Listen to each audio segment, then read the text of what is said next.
June 25, 1876. Dust chokes the air as 600 U.S. soldiers charge down a hill, their golden-haired Custer commander shouting, "We've got them now," only to realize too late they're riding into a trap.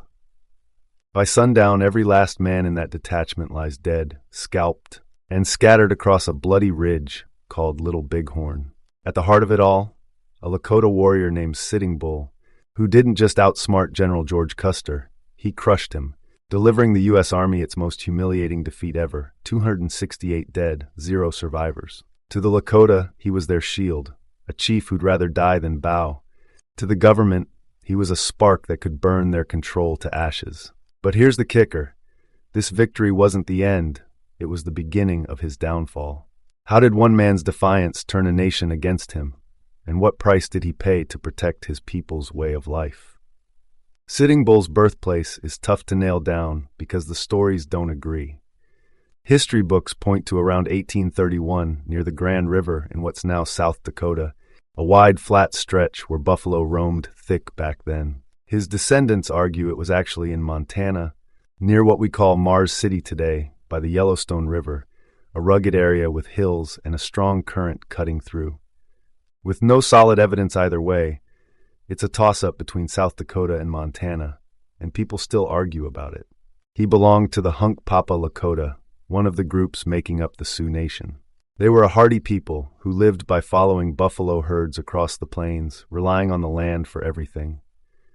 His Lakota name was Tatanka Leotake, which translates to Buffalo Bull Who Sits Down, a name that carries weight and suggests someone steady and unmovable. When he was born, though, they named him Jumping Badger.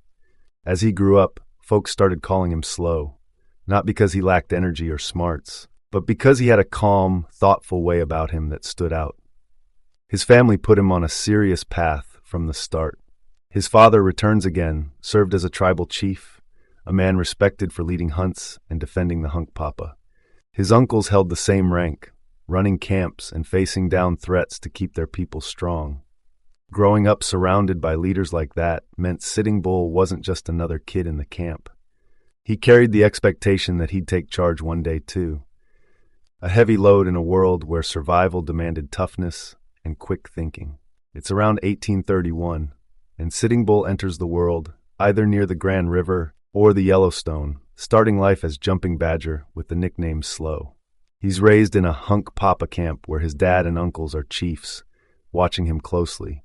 The plains are still wild, but change is coming fast with white settlers edging closer, and the Lakota way he's born into is about to face its biggest test yet. Now let's get into how Sitting Bull went from a quiet kid to a warrior who'd make his people proud. He didn't just sit around growing up. From a young age, he was out there in the thick of it, joining games and competitions with other Lakota boys. These weren't just for fun. They were training for survival. By the time he was 10, around 1841, he'd already killed his first buffalo. Think about that. A 10-year-old taking down a massive, charging beast with nothing but a bow or spear. That's no easy feat. Buffalo were everything to the Lakota: food, clothes, tools, you name it. So nailing one that young showed he was already tougher than most. Fast forward a few years to around 1845 when he was 14. This is where things really kick off. He joined a Lakota war party going up against the Crow, one of their big rivals on the plains. These weren't full-on battles with hundreds dead. They were more about proving yourself. Sitting Bull did something called counting coup. That's when you ride right up to an enemy, tap them with a stick, a coup stick, and get away without a scratch. Sounds crazy, right? But to the Plains tribes, it was the ultimate badge of courage, way more impressive than just killing from a distance. He pulled it off, rode in, made contact, and got out clean. That move put him on the map. Right after, his people held a coming-of-age ceremony for him. His old name, Jumping Badger, was gone. They gave him Tatanka Leotake, Buffalo Bull Who Sits Down, Sitting Bull for short. His dad returns again, couldn't hide how proud he was, chest puffed out, watching his son step into manhood with a name that carried real weight. That wasn't the end of it. Sitting Bull didn't stop at one big moment. He kept pushing, earning respect among the Hunkpapa. Soon, he joined the Strong Heart Society. This wasn't some casual club. It was an elite crew of the bravest Lakota warriors, The kind of guys who'd stare down danger without blinking. To even get in, you had to prove you were fearless, and Sitting Bull fit right in. He wasn't just a member either. He climbed the ranks fast. By 1856, when he was about 25, he earned the title of Sash wearer. That's a huge deal. The sash was this special band you wore, a symbol that you were one of the top dogs in the society. Then he took it further and became the leader of the Strong Hearts. Picture him standing in front of these battle-hardened warriors, calm as ever, giving orders, planning raids, keeping everyone sharp. At 25, he's not just some young guy anymore. He's running the show for the toughest crew around. So here's where he's at by 1856. He's gone from killing a buffalo at 10 to counting coup at 14, earning his name, and now leading the Strong Heart Society. He's still got that slow, steady way about him, but it's clear he's built for this life. The plains are his world, and he's rising fast, proving himself in ways that make the Hunkpapa look at him and think, this guy's got what it takes. The U.S. Army isn't on his radar yet, but the skills he's stacking up, the guts, the leadership, they're all setting the stage for what's coming. By the early 1860s, Sitting Bull's world started bumping up against the white man, and it wasn't pretty. At first, he didn't care much about the U.S. government or the settlers trickling in. He once said, "I have seen nothing that the white man has, which is as good as our right to roam and live on the open plains as we choose." That sums up his vibe. The Lakota life was king, and he wasn't impressed by what the outsiders brought. Early on, things weren't hostile. He dealt with white fur traders mostly, swapping goods, keeping it friendly. No big issues there, but that calm didn't last. Then came the Dakota War of 1862, kicking off August 17th and running to September 26. This wasn't Sitting Bull's fight, but it set the stage for what was coming. It started because the U.S. government screwed over the Dakota people in Minnesota. After the Homestead Act got signed on May 20th, 1862, settlers flooded in, and the government didn't deliver promised food and supplies from treaties. The Dakota were left starving, desperate. Chief Little Crow stepped up, leading warriors to raid settlements. In 6 weeks, they killed over 350 settlers, hitting hard and fast. The U.S. Army clapped back, crushing them at the Battle of Wood Lake on September 23, 1862. Little Crow got killed later, July 3, 1863, and on December 26, 1862, they hanged 38 Dakota warriors in Mankato, the biggest mass execution in U.S. history. After that, the government kicked the Dakota out of Minnesota entirely. Sitting Bull didn't join this war. He was with the Hunkpapa farther west, but the fallout hit all Sioux. The U.S. started eyeing every native group as trouble, guilty or not. That tension led to Sitting Bull's first real scrape with the U.S. Army in June 1863. It was small, just a quick skirmish, nothing major, but it was a taste of what was brewing. Things heated up for real on July 28, 1864, at the Battle of Kildare Mountain. This time, it was big. 2,200 U.S. soldiers, led by Brigadier General Alfred Sully, squared off against 1,600 Lakota warriors. Sitting Bull was there, leading the Hunkpapa alongside a warrior named Garl. They were camped near the Little Missouri River, in what's now Dunn County, North Dakota. The Lakota fought hard, but Sully had artillery, big guns that turned the tide. Cannon fire ripped through their village, burning teepees, scattering families, leaving nothing but ashes. The Lakota couldn't match that firepower and took a brutal loss. A couple weeks later, around August 9 to 10, 1864, they clashed again in the Battle of the Badlands. This time, the Lakota tried a different play, harassing Sully's troops as they marched through rough, hilly country. Sitting Bull and his warriors hit and ran, picking at the soldiers, trying to wear them down. It was smart, but it didn't work. The U.S. had better weapons, rifles and ammo that outclassed Lakota bows and spears. The warriors couldn't hold ground and got pushed back, forced to retreat into Montana. That string of fights, Kildare Mountain and the Badlands, showed Sitting Bull what he was up against, an enemy with numbers, tech, and a grudge. So by late 1864, Sitting Bull's gone from brushing off the white man to facing them head-on. He didn't start these fights, but he's in them now. The U.S. government's breaking promises, sending armies, and burning villages, and the Lakota are paying the price. This is just the beginning of the storm he's about to weather. Red Cloud's war ran from 1866 to 1868, a bloody tug-of-war over the Powder River region in Wyoming. Red Cloud, an Oglala Lakota leader, wanted to stop the U.S. Army from building forts along the Bozeman Trail, a 535-mile route miners used to reach Montana gold fields. The Army had 3 forts planned: Reno, Phil Kearny, and C.F. Smith, all cutting through Lakota hunting grounds. Sitting Bull didn't run this show, but he pitched in with raids, hitting wagon trains and outposts. On December 21, 1866, the Lakota scored big with the Fetterman Fight near Fort Phil Kearny. Red Cloud and Crazy Horse tricked Captain William Fetterman into chasing a small decoy group. Fetterman took 81 men, including 49 infantry and 32 cavalry, over a ridge called Lodge Trail. Over 1,000 warriors, including some Hunkpapa under Sitting Bull's influence, ambushed them. In 30 minutes, all 81 were dead, shot with arrows, clubbed, and scalped. The Army lost 14 officers, 67 enlisted men, and 2 civilians, their bodies left in the snow. That win forced the U.S. to negotiate. The Treaty of Fort Laramie, signed between April 29 and November 6, 1868, gave the Lakota the Black Hills and a chunk of western South Dakota, about 60 million acres, as unceded territory. Red Cloud signed, but Sitting Bull refused. He saw no point in a deal that still shrank their freedom. Then came July 2, 1874. General Custer led 1,000 soldiers from the 7th Cavalry, plus 110 wagons, 70 scouts, and 2 miners, into the Black Hills on a survey mission. By August, his geologist Newton Winchell confirmed gold in French Creek. The New York Tribune ran the story on August 27, 1874, with headlines shouting, "Gold in the Black Hills." By fall, 15,000 miners flooded in, ignoring the treaty. The U.S. Army tried to stop them at first, removing 400 by October, but gave up as numbers swelled. In 1875, the government offered $6 million, roughly $150 million today, to buy the Black Hills, or a yearly payment of $400,000 for mining rights. Sitting Bull rejected it cold. That land held Pahasapa, the sacred hills where the Lakota prayed and buried their dead. To him, no money could touch that. President Ulysses S. Grant got fed up. On December 3, 1875, he issued an order. All Sioux off-treaty lands had to report to the Great Sioux Reservation, a 26 million-acre slice of South Dakota, by January 31, 1876.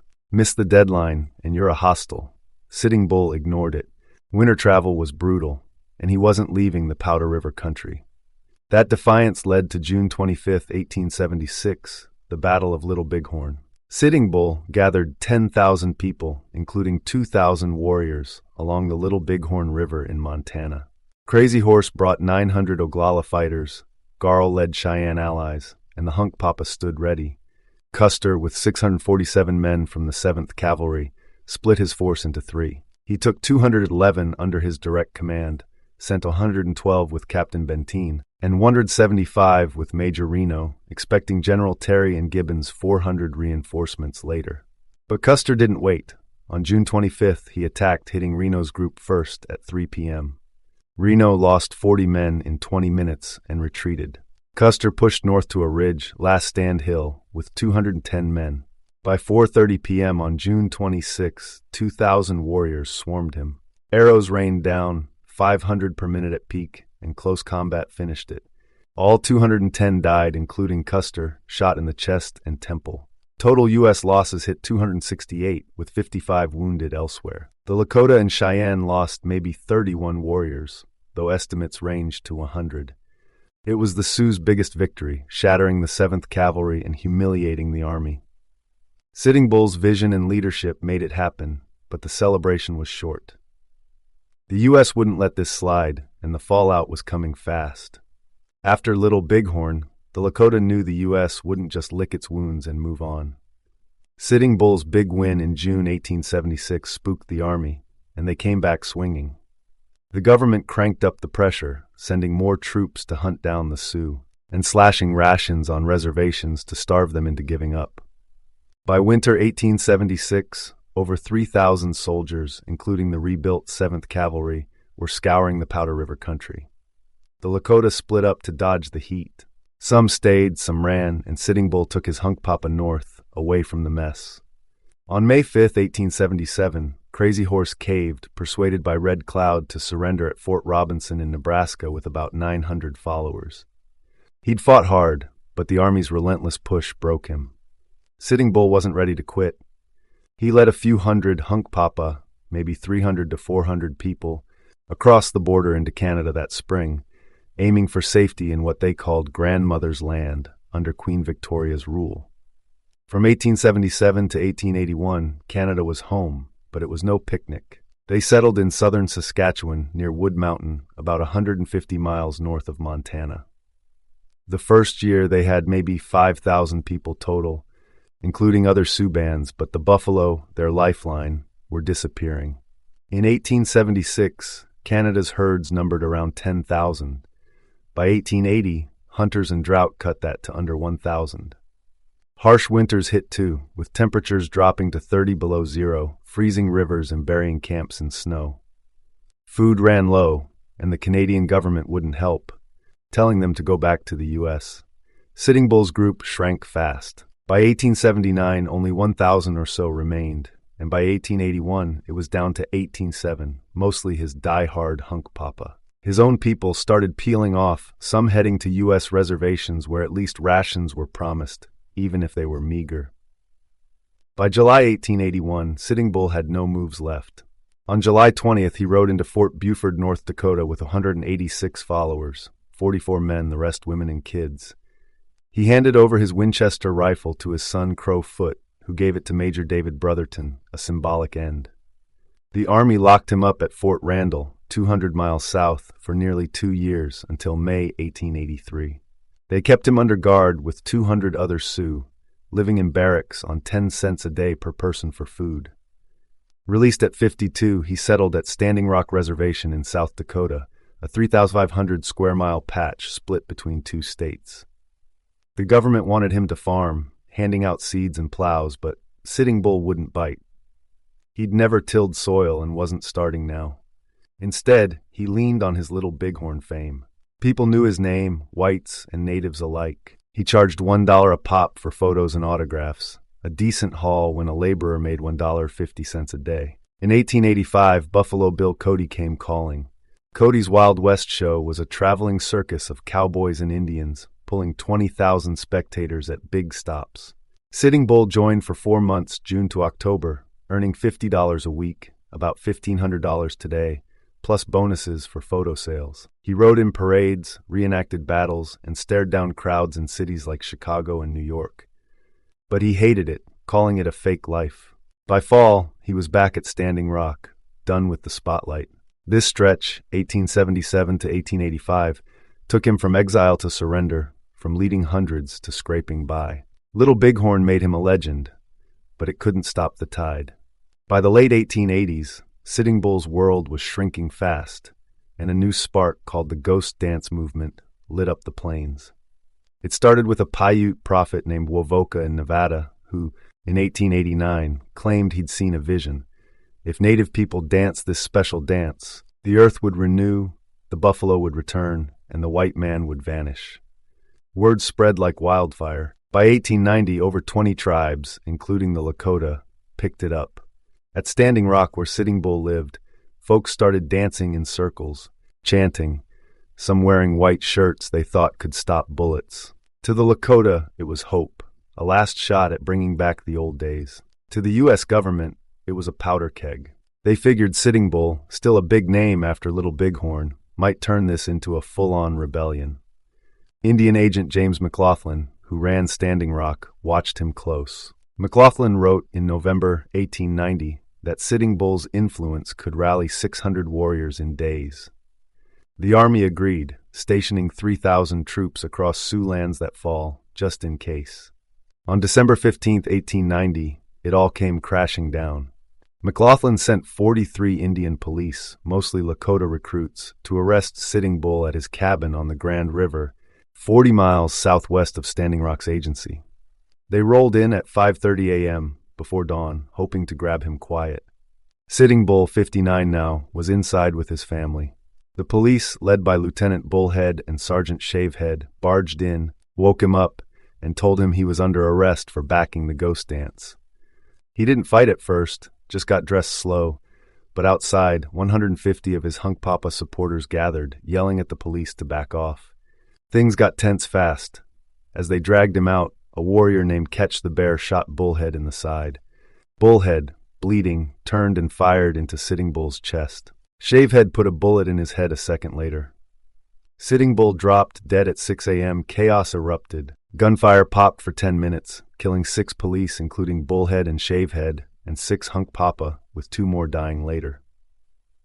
About 12 total hit the dirt in that mess.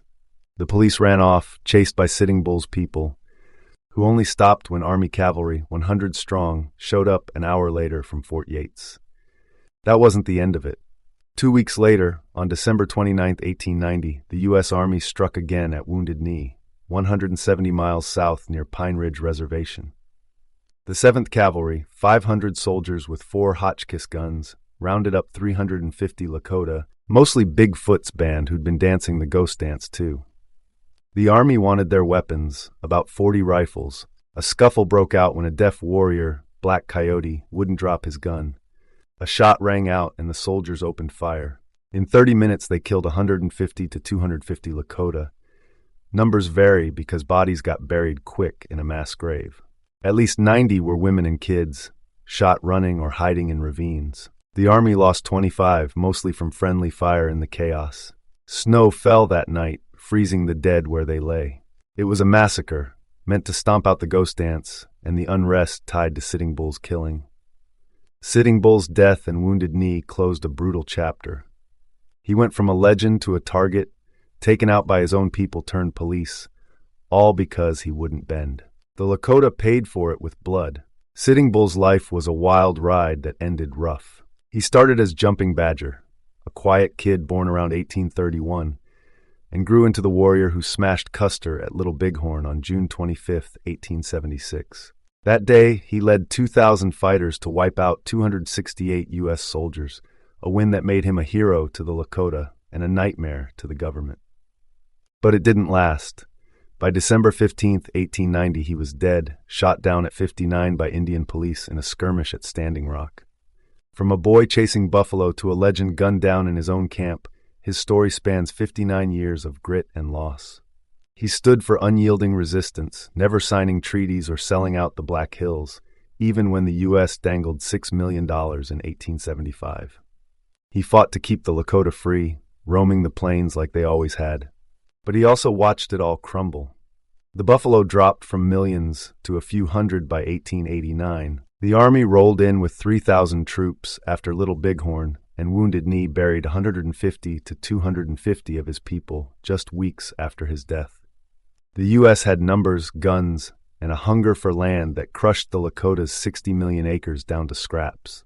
Sitting Bull held the line as long as he could, but he couldn't stop the tide. His life shows a man who defied a nation and paid the ultimate price, a symbol of strength in a fight that was already lost.